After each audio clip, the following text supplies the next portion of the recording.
সর্বশেষ বিশ্ব সংবাদ। আপনারা বিবিসি শুনছেন ঢাকায় FM 100,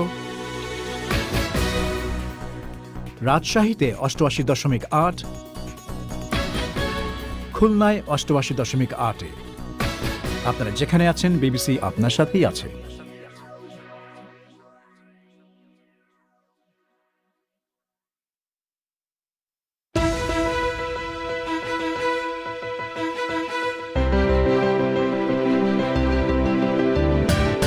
সেনাবাহিনীর বিরুদ্ধে অভ্যুত্থানের চেষ্টার অভিযোগ করেছেন আর্মেনিয়ার প্রধানমন্ত্রী।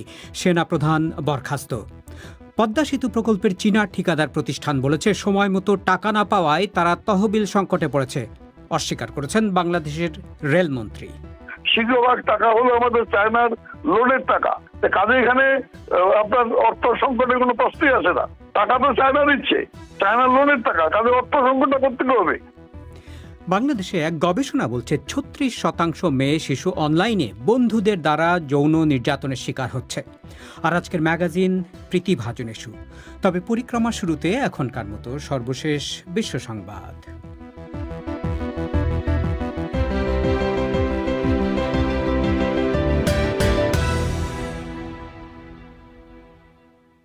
বিবিসি বাংলা খবর পড়ছি মাসুদ হাসান খান। আর্মেনিয়ার প্রেসিডেন্ট নিকোল পাশিনিয়ান তার ভাষায় অভ্যুত্থানের চেষ্টার জন্য সেনাবাহিনীর কড়া নিন্দা করেছেন। রাজধানী ইয়েরেভানে তার বহু সমর্থক রাস্তায় নেমে এলে তাদের উদ্দেশ্যে এক ভাষণে মিস্টার পাশিনিয়ান সেনাবাহিনীকে উদ্দেশ্য করে বলেন তারা যেন জনগণের ইচ্ছার মর্যাদা দেয় এবং সঠিকভাবে তাদের দায়িত্ব পালন করে। তার পদত্যাগ চেয়ে সেনাবাহিনী আজ এক বিবৃতি জারি করলে প্রধানমন্ত্রী সেনাপ্রধানকে বরখাস্ত করেন। গত বছর আজারবাইজানের সঙ্গে এক যুদ্ধের পর থেকে মিস্টার পাশিনিয়ানের সমর্থন কমছে। সোশ্যাল মিডিয়া কোম্পানিগুলোর নিয়ন্ত্রণে ভারত সরকার নতুন নীতি ঘোষণা করেছে। এই নীতির আওতায় ফেসবুক বা টুইটারের মতো কোম্পানিগুলোকে তাদের প্ল্যাটফর্মে পোস্ট করা কোনো কন্টেন্ট সরিয়ে ফেলার সরকারি নির্দেশ মানতে হবে এবং সরকারি তদন্তে সাহায্য করতে হবে। কে বা কোথা থেকে মূল বার্তাটি পোস্ট করা হয়েছে তাও সরকারকে জানাতে হবে। সোশ্যাল মিডিয়া জায়ান্ট ফেসবুক মিয়ানমারের সেনাবাহিনী এবং এর সাথে সংশ্লিষ্ট প্রতিষ্ঠানগুলোকে নিষিদ্ধ করেছে। ইনস্টাগ্রাম সহ তাদের কোনো প্ল্যাটফর্মই মিয়ানমার সেনাবাহিনী ব্যবহার করতে পারবে না। ফেসবুক এক বিবৃতিতে বলেছে 1 ফেব্রুয়ারিতে অভ্যুত্থানের পর থেকে যে জরুরি অবস্থা মিয়ানমারে চলছে তার পরিপ্রেক্ষিতেই এই সিদ্ধান্ত নিতে হয়েছে। মিয়ানমারে প্রায় 2 কোটি মানুষ ফেসবুক ব্যবহার করেন এবং ক্ষমতা দখলের পর সেনাবাহিনী ফেসবুক ব্লক করার চেষ্টা করেছে। চীনের প্রেসিডেন্ট শি জিনপিং বলছেন তার দেশ থেকে চরম দারিদ্র্য নির্মূল করা হয়েছে এবং এর জন্য তিনি চীনা কমিউনিস্ট পার্টির প্রশংসা করেছেন। আজ বিশেষ এক অনুষ্ঠানে দেয়া ভাষণে মিস্টার শি বলেন চীনা কমিউনিস্ট পার্টির প্রতিষ্ঠার ঠিক 100 বছর পর অসামান্য এই সাফল্য অর্জিত হলো। 80-র দশকে চীনে অর্থনৈতিক সংস্কার শুরুর পর কোটি কোটি মানুষ চরম দারিদ্র্য থেকে মুক্তি পেয়েছেন এবং চীন এখন বিশ্বের দ্বিতীয় বৃহত্তম অর্থনীতিতে পরিণত হয়েছে। ব্রিটিশ পুলিশ বলছে দুবাইয়ের শাসকের আটক থাকা কন্যা রাজকুমারী লতিফা তার বোন রাজকুমারী শামসার অন্তর্ধানের পুনর্তদন্ত চেয়ে যে চিঠি লিখেছেন তা বিবেচনা করা হবে। 20 বছর আগে ইংল্যান্ড থেকে রাজকুমারী শামসা উধাও হয়ে যান। রাজকুমারী লতিফা বলছেন তার বাবার নির্দেশে তার বোনকে ইংল্যান্ডে আটক করে জোর করে দুবাইতে নিয়ে যাওয়া হয়েছিল। ভারত ও পাকিস্তানের সেনা কর্মকর্তারা জানিয়েছেন কাশ্মীরের নিয়ন্ত্রণ রেখায় গোলাবর্ষণ বন্ধে তারা একমত হয়েছেন। দুই দেশের উচ্চ পর্যায়ের সেনা কর্মকর্তাদের মধ্যে বিরল এক মুখোমুখি বৈঠকের পর এই বিবৃতি জারি করা হয়েছে। আপনারা শুনছেন বিবিসি বাংলার রাতের অধিবেশন পরিক্রমা। পরিবেশন করছি শাকিল আনোয়ার। বাংলাদেশে পদ্মা সেতু রেল সংযোগ প্রকল্পের চীনা ঠিকাদারি প্রতিষ্ঠানটি বলছে যে সরকারের কাছ থেকে সময় মতো অর্থ না পাওয়ায় তারা তহবিল সংকটে পড়েছে। এক বিবৃতিতে চায়না রেলওয়ে গ্রুপ বলেছে যে তহবিল সংকটের কারণে প্রায় 40,000 কোটি টাকার প্রকল্পটি সময়মতো শেষ না করার সম্ভাবনা তৈরি হয়েছে। চীনা কোম্পানির এই অভিযোগের প্রতিক্রিয়ায় বাংলাদেশের রেলমন্ত্রী নুরুল ইসলাম সুজন বিবিসিকে বলেছেন যে প্রকল্পে কোনো তহবিল সংকটের সুযোগ নেই, কারণ এটি চীন সরকারের ঋণের টাকায় করা হচ্ছে। তিনি বলেন নির্ধারিত সময়েই এই প্রকল্পের কাজ শেষ হবে। ঢাকা থেকে আরও জানাচ্ছেন রাকিব হাসনাত। চীনের অর্থায়নে পদ্মা সেতু রেল সংযোগ প্রকল্পের আওতায় ঢাকা থেকে পদ্মা সেতু হয়ে যশোর পর্যন্ত 169 কিলোমিটার রেললাইন নির্মাণ করছে ঠিকাদারি প্রতিষ্ঠান চীনেরই চায়না রেলওয়ে গ্রুপ লিমিটেড। প্রকল্পের লক্ষ্য পদ্মা সেতু যেদিন যানবাহন চলাচলের জন্য খুলে দেওয়া হবে সেদিন থেকেই যেন সেতুর উপর দিয়ে রেলও চলাচল করতে পারে। কিন্তু ঠিকাদারি প্রতিষ্ঠান চায়না রেলওয়ে গ্রুপ লিমিটেড গণমাধ্যমে এক বিজ্ঞপ্তি দিয়ে দাবি করেছে যে তহবিল সংকটের কারণে প্রকল্পটি সময়মতো শেষ করাই এখন বিপর্যয়ের মুখে পড়েছে। তাদের দাবি গত 7 মাসে তারা কোনো বিল পায়নি, যার পরিমাণ প্রায় 4.5 কোটি টাকা। যদিও প্রকল্প পরিচালক গোলাম ফখরুদ্দিন আহমেদ চৌধুরী বলছেন ঠিকাদারি প্রতিষ্ঠানের এসব দাবি মোটেও সত্যি নয়। আমাদের কিছু অতিরিক্ত ফান্ড দরকার, সেটা আমরা রিভাইজ প্ল্যানে সাবমিট করেছি, সেটা অ্যাপ্রুভ হলেই সেটা জিওপি টাকাটা পেয়ে যাবে। এখন তারা বলছে যে প্রায় 7 মাস ধরে তারা আসলে কার্যত কোনো টাকা পাচ্ছে না। না, সঠিক নয়। এর মধ্যে তাহলে আমি 7 মাসে আমি 1,800 কোটি টাকা খরচ করেছি। এখন কি এই মেগা প্রকল্পের কাজ আপনারা যেভাবে ডিজাইন করেছেন সেভাবে চলছে, মানে সেই গতিতে চলছে? জি, সেই গতিতে চলছে, এর চেয়ে আরো একটু বেশি গতিতে চলছে। চায়না রেলওয়ে গ্রুপ লিমিটেড একটি জনসংযোগ প্রতিষ্ঠানের মাধ্যমে বাংলাদেশের গণমাধ্যমে তাদের বক্তব্য পাঠিয়েছে। এতে বলা হয়েছে 2018 সালে প্রস্তুতির জন্য তারা অগ্রিম অর্থ পেলেও এরপর প্রতিবারই অর্থ পেতে অনেক বেশি সময় লেগেছে। এমন পরিস্থিতিতে প্রয়োজনীয় নির্মাণ সামগ্রী কেনা ও সরবরাহকারীদের পাওনা পরিশোধ করা যাচ্ছে না। এর ফলে কমে এসেছে কাজের গতি। তবে বাংলাদেশের রেলমন্ত্রী নুরুল ইসলাম সুজন বলছেন গণমাধ্যমে বিবৃতিটি দেখে তারা ঠিকাদারি প্রতিষ্ঠানের সাথে যোগাযোগ করেছেন। ওই প্রতিষ্ঠানটি মন্ত্রণালয়কে জানিয়েছে যে ভুলবশত এ ধরনের বিজ্ঞপ্তি গণমাধ্যমে এসেছে। কিন্তু প্রকল্পের তহবিল সংকটের যে প্রসঙ্গ বিবৃতিতে এসেছে সে সম্পর্কে জানতে চাইলে মন্ত্রী বলেন যেসব তথ্য এসেছে তার সাথে পদ্মা সেতু রেল সংযোগ প্রকল্পের কোনো সম্পর্কই নেই। এটা তারা রিজয়েন্ডার একটা দিতে চাইছে, আমাকে বলছে যে এটা আমাদের নয়, এইভাবে যদি কোনো ভুল বোঝাবুঝি দিয়ে থাকে এটা আমরা একটা রিজয়েন্ডার দেব, এইটা তারা আমাকে জানিয়েছে। তারা কাজ করে কনসালটেন্ট করে তারা বিল সাবমিট করে, সেই বিলগুলো রানিং বিল হিসাবে দেওয়া হয় এবং এই প্রকল্পটি G2G চায়নার অর্থায়নে হচ্ছে, তার কিছু একটা অংশ আমাদের জিওপি থেকে পেমেন্ট করা হয়। শীঘ্রভাগ টাকা হলো আমাদের চায়নার লোনের টাকা। কাজে এখানে আপনার অর্থ সংকটের কোনো প্রশ্নই আসে না। টাকা তো চায়না দিচ্ছে, চায়নার লোনের টাকা, কাজে অর্থ সংকটটা করতে হবে। বিবৃতিতে চায়না রেলওয়ে দাবি করেছে গত বছর জুলাই থেকে চলতি বছর জানুয়ারি পর্যন্ত ব্যয় করা অর্থের যোগান নিয়ে ঢিমেতালে কাজ করছে বাংলাদেশ রেলওয়ে এবং এই রেলওয়ের অভ্যন্তরীণ কারণেই 2018 সালের জুনের পর থেকে গত সেপ্টেম্বরের আগ পর্যন্ত তারা কোনো পেমেন্ট পায়নি। তবে মন্ত্রী বলছেন প্রকল্পের বিল দেয়া হচ্ছে ঠিকমতোই এবং বিল দেয়া হচ্ছে কাজের গতির উপর নির্ভর করে। প্রকল্প কাজের সঙ্গে এই বিবৃতির কোনো সম্পর্ক নেই। কাজ অগ্রগতির ব্যাপারে আমরা সন্তুষ্ট। কাজ তো শেষ হওয়ার পরেই বিল পাস হতে হতো, আগেই তো বিল দেওয়া হয় না। আপনি কন্ট্রাক্টর যখন হবেন, আপনি কাজ করবেন, রানিং বিল পাবেন। আপনি সব বিলেই তো আগে অ্যাডভান্স বিল সবসময় কম দেওয়া হয়। তবে বিষয়টি নিয়ে বিবৃতি দেওয়ার আগে সরকার বা মন্ত্রণালয়ের সাথে কোনো আলোচনা হয়েছে কিনা এসব বিষয়ে চায়না রেলওয়ে গ্রুপ লিমিটেডের নির্ধারিত জনসংযোগ প্রতিষ্ঠানের মাধ্যমে যোগাযোগ করলেও তারা বিবিসির সাথে কোনো কথা বলতে রাজি হননি। ওদিকে রেলওয়ে কর্মকর্তারা বলছেন করোনার কারণে কাজের গতি কমলেও এখন পর্যন্ত প্রায় 40% কাজ শেষ হয়েছে। তারা আশা করছেন বাকি কাজও নির্ধারিত 2024 সালের মধ্যেই শেষ হবে, যদিও এর মধ্যে পদ্মা সেতু হয়ে ফরিদপুরের ভাঙ্গা পর্যন্ত কাজ আগেই শেষ হবে এবং সেতু উদ্বোধনের দিন থেকেই রেলও চলতে পারবে। রাকিব হাসনাত। বাংলাদেশে এক গবেষণা বলছে 36%-এরও বেশি মেয়ে শিশু অনলাইনে বন্ধুদের দ্বারা যৌন নির্যাতনের শিকার হচ্ছে। মানবাধিকার সংস্থা আইন এবং সালিশ কেন্দ্রের এক গবেষণায় এই উদ্বেগজনক চিত্র পাওয়া গেছে। সরকারের সংশ্লিষ্ট একজন মন্ত্রীর উপস্থিতিতে আজ ঢাকায় গবেষণার এই ফলাফলটি প্রকাশ করা হয়। বাংলাদেশে বিচ্ছিন্নভাবে অনলাইনে যৌন হেনস্থার কথা শোনা গেলেও এই প্রথম কোনো গবেষণার মাধ্যমে এই সমস্যার প্রকোপ কতটা তার একটা ইঙ্গিত পাওয়া গেল। ঢাকা থেকে আরও জানাচ্ছেন আমাদের সংবাদদাতা সাইয়েদা আক্তার। আইন ও সালিশ কেন্দ্র ঢাকা, চট্টগ্রাম, কক্সবাজার, রাজশাহী এবং সাতক্ষীরার শহর কেন্দ্রিক শিশুদের ওপর এই গবেষণাটি চালিয়েছে, যাতে দেখা গেছে মহামারীর মধ্যে শিক্ষা প্রতিষ্ঠান বন্ধ থাকা এবং অনেক ক্ষেত্রে অনলাইনে ক্লাস পরীক্ষার কারণে এখন অল্প বয়সী ছেলেমেয়েদের মধ্যে স্মার্টফোনের ব্যবহার বহুগুণে বৃদ্ধি পেয়েছে। আর এর মধ্যেই মেয়ে শিশুরা নানাভাবে অনলাইনে যৌন নির্যাতনের শিকার হচ্ছে। আর সে নির্যাতন তাদের বন্ধু, পরিচিত আত্মীয়দের দ্বারা যেমন হচ্ছে, তেমনি একেবারে অপরিচিত মানুষের মাধ্যমেও হয়রানির মুখে পড়তে হচ্ছে তাদের। আইন ও সালিশ কেন্দ্রের সিনিয়র পরিচালক নীনা গোস্বামী বিবিসিকে বলেছেন, গবেষণায় দেখা গেছে অনলাইনে মেয়ে শিশুরা যেসব যৌন নির্যাতনের শিকার হয় তার 36%ই হয় বন্ধুদের দ্বারা। এছাড়া 27%-এর বেশি হয়রানির শিকার হয় পরিচিত প্রাপ্তবয়স্ক ব্যক্তি ও আত্মীয়দের দ্বারা।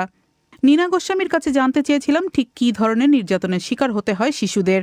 তারা নানা ধরনের অনলাইন অ্যাবিউজের শিকার হচ্ছে, অনলাইন বুলিং এর শিকার হচ্ছে, অনলাইনে তাদেরকে কোনো বাচ্চারা থ্রেটের শিকার হচ্ছে, কোথাও কোথাও যৌন নিপীড়ন এবং শোষণের শিকার হচ্ছে। এই জাতীয় জায়গাতে আমাদের যে ধরনের নিরাপদ ইন্টারনেট ব্যবহারের সুযোগ থাকার কথা এবং তাদের হাতে ডিভাইসটা তুলে দেওয়ার আগে, তাদের ইন্টারনেট ব্যবহারের আগে আমাদের তাদের নিরাপদভাবে এটা ব্যবহার করে সেটা আমরা সচেতন করতে পারিনি কাউকে। বাংলাদেশে ইন্টারনেট ব্যবহারকারী নারীদের বড় অংশটিকে নানাভাবে অনলাইনে হয়রানির শিকার হতে হয়। বিভিন্ন সময় গবেষণায় এমন তথ্য উঠে এসেছে। এক্ষেত্রে বেশিরভাগ ঘটনাই ঘটে ফেসবুককে কেন্দ্র করে। কিন্তু এ ধরনের হয়রানির ঘটনা ঠেকাতে সরকার কি করছে? ডাক ও টেলিযোগাযোগ মন্ত্রী মোস্তফা জব্বার বলেছেন, এক্ষেত্রে পর্নোগ্রাফি নিয়ন্ত্রণ আইন এবং সাইবার নিরাপত্তা আইন রয়েছে। কিন্তু তিনি বলছেন, বিচার পাওয়ার ক্ষেত্রে প্রধান বাধা হচ্ছে বেশিরভাগ সময় মানুষ সামাজিকভাবে হেয় হবার ভয়ে অভিযোগ করতে আসেন না। সেই প্রোটেকশন গুলো দিতে তো আইনের কোনো অসুবিধা নাই। তো সমস্যাটা হচ্ছে যে শতকরা 1% প্রকৃতপক্ষে আইনের কাছে আসেই না, মানুষকে জানাজানিও হয় না। এই ঘটনাগুলো প্রায় চক্ষুর আড়ালেই ঘটে যায়। আপনি যদি আইনের কাছে ওরা আসতো তাহলে আইন তার নিজস্ব গতিতে যে ভূমিকা নেওয়া সেটা নিতে পারত। আর যৌন হয়রানি, নির্যাতন অথবা যে ধরনের কিছুই যদি রিপোর্ট করা হয় তাহলে আমাদের আইন শৃঙ্খলা রক্ষাকারী বাহিনী যথেষ্ট দক্ষতার সাথে সেই ক্ষেত্রে কাজ করে। আইন ও সালিশ কেন্দ্র বলছে, বাংলাদেশে গত 1 দশকে শিশুদের অনলাইনে যৌন হয়রানির শিকার হবার হার বৃদ্ধি পেয়েছে। তবে সেই সঙ্গে তিনি উল্লেখ করেন যে এক্ষেত্রে অভিযোগ করার হারও আস্তে আস্তে বাড়ছে। সাইবার ট্রাইব্যুনাল গঠিত হবার পর 2013 সালে মামলার সংখ্যা ছিল মাত্র 3টি, কিন্তু 2019 সালে মামলার সংখ্যা ছিল 721টি। আর এই মুহূর্তে 1000-এর বেশি মামলা চলমান রয়েছে। সাইয়েদা আক্তার। আপনারা বিবিসি বাংলা শুনছেন রংপুরে, ঢাকায়, রাজশাহীতে। আপনারা যেখানে আছেন বিবিসি বাংলা আপনার সাথেই আছে।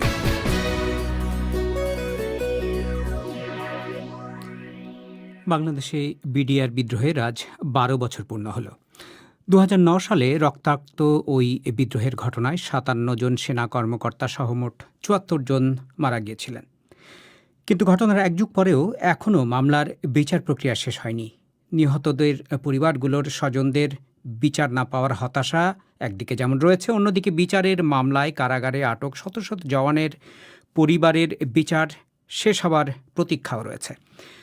12 বছরে কতটা এগুলো বিডিআর বিদ্রোহের বিচার প্রক্রিয়া, ঢাকায় তা খোঁজ নিয়েছেন আমাদের সংবাদদাতা আবুল কালাম আজাদ। 2009 সালে 25শে ফেব্রুয়ারি সকালে পিলখানায় শুরু হওয়া বিডিআর বিদ্রোহে স্তম্ভিত হয়ে যায় গোটা দেশ। তৎকালীন বিডিআর জওয়ানদের ওই বিদ্রোহে বাংলাদেশের ইতিহাসে একসঙ্গে সবচেয়ে বেশি সেনা কর্মকর্তা নিহত হয়েছিলেন। সেই ঘটনার 1 যুগ পর বৃহস্পতিবার সকালে নিহত সেনা কর্মকর্তাদের পরিবারের সদস্যরা এসেছিলেন বনানীর সামরিক কবরস্থানে। স্বজন হারানোর বেদনার সঙ্গে তাদের মনে এখনও হতাশা, বিচার পেতে আর কতদিন অপেক্ষা করতে হবে। বিচারটা তো অনেক দেরি হয়ে গেছে, 12 বছর হয়ে গেছে, বিচার হতেছে না। কি বলবো বাবা, নাই ছেলে আর মা, আমরা কি বলার আছে। বিচারটা জানি সঠিক হয়, এটাই হলো কথা। বিদ্রোহে নিহত মেজর মোহাম্মদ মমিনুল ইসলাম সরকারের স্ত্রী সানজানা সোনিয়া বিবিসিকে বলছিলেন, বিচারের পাশাপাশি তারা ওই ঘটনার প্রকৃত রহস্য জানতে চান। তবে তিনি মনে করেন, নিরপরাধ কারো যেন সাজা না হয় সেটিও নিশ্চিত করা দরকার। আমার হাজবেন্ড চলে যাওয়াতে যেমন আমার পরিবারটা একটা, আমার ফ্যামিলি সবকিছু একটা ডিভাস্টেটেড একটা অবস্থার মধ্যে আছে। আমি চাই না যে নিরীহ কোনো মানুষের একটা বিচার হোক বা হওয়ার পরে তার পরিবার কোনোভাবে ক্ষতিগ্রস্ত হোক। এবং যারা সত্যিকার অর্থে অপরাধী এবং যারা এটার সাথে জড়িত ছিলেন এবং মূল হোতা যারা ছিলেন, যারা প্ল্যানিং এ ছিলেন, এদেরকে খুঁজে বের করে এবং সেভাবে তদন্ত করে তাদের সাজাটা হোক। বিদ্রোহের বিচারে বাহিনীর নিজস্ব আইনে কয়েক হাজার সৈনিকের বিভিন্ন মেয়াদে সাজা হয়েছে। আর ফৌজদারি অপরাধের মামলা চলাকালীন বিভিন্ন সময়ে 50 জনের মতো আসামির মৃত্যু হয়েছে। একদিকে 12 বছরে পিলখানায় হত্যাকাণ্ডের বিচার যেমন শেষ হয়নি, তেমনি কারাবন্দী সবাই যে অপরাধী সেটিও নয়। হত্যা মামলায় নিম্ন ও উচ্চ আদালতে খালাসপ্রাপ্ত এমন অনেকেই আছেন মুক্তির অপেক্ষায়। বছরের পর বছর কারাগারে থাকা জওয়ানদের পরিবারগুলোও আছে কষ্টে। বিদ্রোহের সময়টাতে ছুটি কাটাতে বাড়িতে থাকার বিষয়টি প্রমাণিত হওয়ায় হত্যা মামলা থেকে খালাস পেয়েছেন সিপাহী আতিকুর রহমান। তার ভাই বিবিসিকে বলেছেন, নিম্ন আদালতে বিচারাধীন আরেকটি মামলা শেষ হলেই তার ভাই ছাড়া পাবেন, সে অপেক্ষায় আছে তাদের পরিবার। উচ্চ আদালত যখন খালাস দিল তখন বিস্ফোরক মামলার কারণে জেল থেকে বের হতে পারে না। হাইকোর্টে জামিন চাইলাম, হাইকোর্ট আমাদের জামিন দিয়ে দিল। জামিন দিল, দেওয়ার পরে রাষ্ট্রপক্ষ এই জামিনের বিরোধিতা করে উচ্চ আদালতে আপিল করলো। আপিল করার পরে এই জামিনটা স্টে করে দিল। সিপাহী আতিকুর রহমানের পরিবারের মতো এমন আরও অনেক পরিবার এখনও অপেক্ষায় আছেন স্বজনের কারামুক্তির। বিডিআর বিদ্রোহের ঘটনায় দুটি ফৌজদারি মামলার বিচার শুরু হয় মহানগর দায়রা জজ অস্থায়ী আদালতে। হত্যাকাণ্ডের ফৌজদারি মামলায় চার্জশিটভুক্ত মোট আসামি ছিলেন 850 জন। অভিযুক্তদের মধ্যে 139 জনের মৃত্যুদণ্ড এবং 185 জনের যাবজ্জীবন সহ অনেকের বিভিন্ন মেয়াদে সাজা দেওয়ার পর প্রায় 250 জন আসামিকে হত্যা মামলা থেকে খালাস দেওয়া হয়। মামলাটি এখন উচ্চ আদালতে আপিল পর্যায়ে রয়েছে। তবে আসামিদের বিরুদ্ধে বিস্ফোরক দ্রব্য আইনে মামলাটি এখনও চলছে নিম্ন আদালতে। এ মামলায় এখন পর্যন্ত 185 জনের সাক্ষ্য গ্রহণ হয়েছে, যেখানে মোট সাক্ষী 1300-রও বেশি।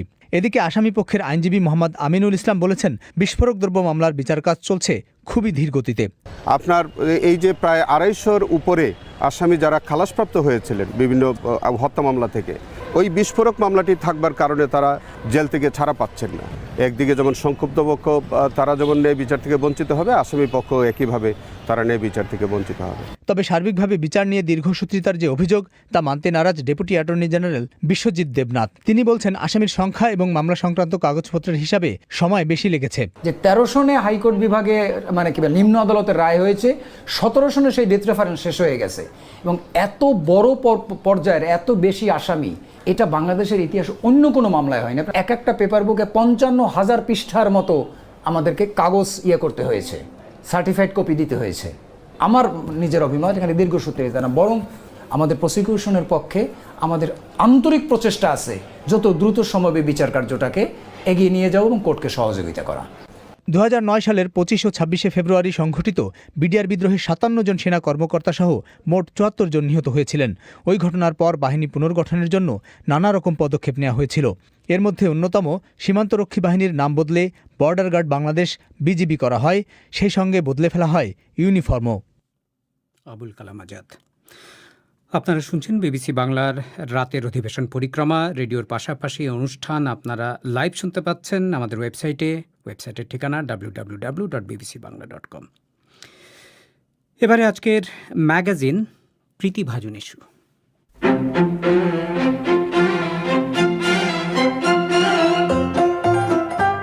এ সপ্তাহের প্রীতিভাজন ইস্যুতে সবাইকে স্বাগত। আজ ঢাকা থেকে আপনাদের সাথে আছি সঞ্জনা চৌধুরী আর আমি সাবির মুস্তাফা। বাংলাদেশে একটি বিষয় নিয়ে আলাপ আলোচনার মনে হচ্ছে কোনো শেষ নেই, আর তা হলো দেশের সেনাবাহিনী প্রধান এবং তার ভাইদের নিয়ে কাতার ভিত্তিক টেলিভিশন চ্যানেল আল জাজিরার প্রতিবেদন। সেই অনুসন্ধানমূলক ভিডিওর প্রযোজকের সাক্ষাৎকার নিয়ে বিবিসি বাংলা একটি প্রতিবেদন প্রকাশ করা হয়েছিল এবং সেই বিষয়ে লিখেছেন ঢাকার যাত্রাবাড়ি থেকে মোহাম্মদ মুবারক হোসাইন। আল জাজিরার অনুষ্ঠানটি নিয়ে আপনাদের প্রতিবেদনটি পড়লাম। আল জাজিরার প্রতিবেদন নিয়ে যে সমস্ত প্রশ্ন ছিল সেগুলো নিয়ে আপনারা তাদেরকে মুখোমুখি করেছেন, সেটা বেশ ভালো কথা। কিন্তু সরকারের জবাবদিহিতা কোথায়? তথ্য প্রমাণ ভিত্তিক হওয়া সত্ত্বেও একটা তথ্যেরও সরকারি কোনো জবাবদিহিতা নেই। বরং যারা এত ঝুঁকি নিয়ে এই তথ্য প্রমাণগুলো উপস্থাপন করল তাদেরকেই আজকে গলা চেপে ধরা হচ্ছে। এটা কি বাকস্বাধীনতাকে রুদ্ধ করা নয়? বিবিসির কাছ থেকে একতরফা একটি প্রতিবেদন আমরা কোনোভাবেই মেনে নিতে পারছি না। আমাদের যে প্রতিবেদনের কথা আপনি বলছেন মিস্টার হুসাইন, সেটাকে আপনি কেন একতরফা বলছেন তা আমি বুঝতে পারছি না। এই প্রতিবেদনে অনেকের মনের প্রশ্ন তুলে ধরা হয়েছে এবং আল জাজিরার প্রযোজক তাদের নিজেদের কথা ব্যাখ্যা করার সুযোগ পেয়েছেন। আর জবাবদিহিতা তো সবারই আছে, সেখানে মিডিয়া কেন বাদ যাবে? আমরা তো প্রতিনিয়ত আপনাদের প্রশ্নের মুখোমুখি হচ্ছি, জবাব দিচ্ছি। একই বিষয় লিখেছেন ঢাকার মগবাজার থেকে মোহাম্মদ জাকির হোসেন। গত 18 ফেব্রুয়ারি রেডিওতে প্রচারিত প্রতিবেদনটি শুনলাম, কিন্তু প্রতিবেদনটি আমার নিকট একপেশে মনে হয়েছে। কারণ উক্ত প্রতিবেদনে যাদের সাক্ষাৎকার প্রচার করা হয়েছে তারা সবাই সরকারের লোক। ভিন্ন মতাবলম্বী বা নিরপেক্ষ কারো সাক্ষাৎকার নেওয়া উচিত ছিল বলে আমি মনে করি। যদিও গবেষক মহিউদ্দিন আহমেদের মন্তব্য প্রচার করা হয়েছে, কিন্তু উনিও একপেশে কথা বলেছেন বলে আমার মনে হয়েছে। আমি আশা করি ভবিষ্যতে এরূপ প্রতিবেদন প্রচারে ভারসাম্য আনয়ন করবে, কারণ আমি বহু বছর ধরে বিবিসি শ্রবণ করি এবং প্রতিবেদনে ভারসাম্য দেখতে পেয়েছি। আপনি যে প্রতিবেদনের কথা বলছেন মিস্টার হোসেন, সেটা ছিল আল জাজিরার অনুসন্ধান নিয়ে আওয়ামী লীগের ভেতরে কী ধরনের প্রতিক্রিয়া হয়েছে তার উপর। সেই প্রতিবেদনে তো আওয়ামী লীগের লোকদের কথাই থাকার কথা,